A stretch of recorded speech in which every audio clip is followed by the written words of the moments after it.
মাত্র ৩১৩ জন, তবুও তারা হারায়নি। ইতিহাস বদলে দিয়েছিল এক অসম যুদ্ধ। এটি হল ব্যাটল অফ বাদর, ইসলামের প্রথম বড় যুদ্ধ, যেখানে ঈমানের শক্তি জয়ী হয়েছিল সংখ্যার উপর। মক্কায় মুসলমানরা বছরের পর বছর নির্যাতিত হয়েছিল, তাদের সম্পদ কেড়ে নেওয়া হয়েছিল। তারা মদিনায় হিজরত করতে বাধ্য হয়, কিন্তু কুরাইশরা থামেনি। তারা মুসলমানদের ধ্বংস করতে প্রস্তুতি নিচ্ছিল। একটি বাণিজ্য কাফেলাকে লক্ষ্য করে মুসলমানরা বের হয়, কিন্তু হঠাৎ খবর আসে ১০০০ সৈন্যের বিশাল বাহিনী তাদের দিকে এগিয়ে আসছে। অন্যদিকে মুসলমান ছিল মাত্র ৩১৩ জন, সাথে অস্ত্রও খুবই কম।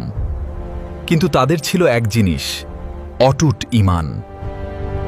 প্রফেট মুহাম্মদ সারা রাত দোয়া করলেন, হে আল্লাহ, এই ছোট দলটি যদি শেষ হয়ে যায় তবে আর কেউ তোমার ইবাদত করবে না। ১৭ রমজান শুরু হলো যুদ্ধ। প্রথমেই একক লড়াইয়ে মুসলমানরা জয়ী হয়। এরপর শুরু হয় ভয়াবহ সংঘর্ষ। এই সময় আল্লাহ প্রেরণ করেন ফেরেশতা। অদৃশ্য সাহায্য এসে দাঁড়ায় মুসলমানদের পাশে। অবশেষে অসম যুদ্ধেও বিজয় আসে। ১০০০ সৈন্যের বাহিনী পরাজিত হয় ৩১৩ জনের কাছে। এই যুদ্ধ আমাদের শেখায়, সংখ্যা নয়, ঈমানই আসল শক্তি।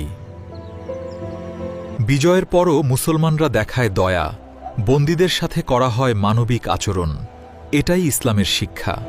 ভিডিওটি সোয়াবের নিয়তে শেয়ার করে দিন ও এই রকম আরও ইসলামিক ইতিহাস ও হাদিসের আলোকে ভিডিও দেখার জন্য আমাদের সাথেই থাকুন।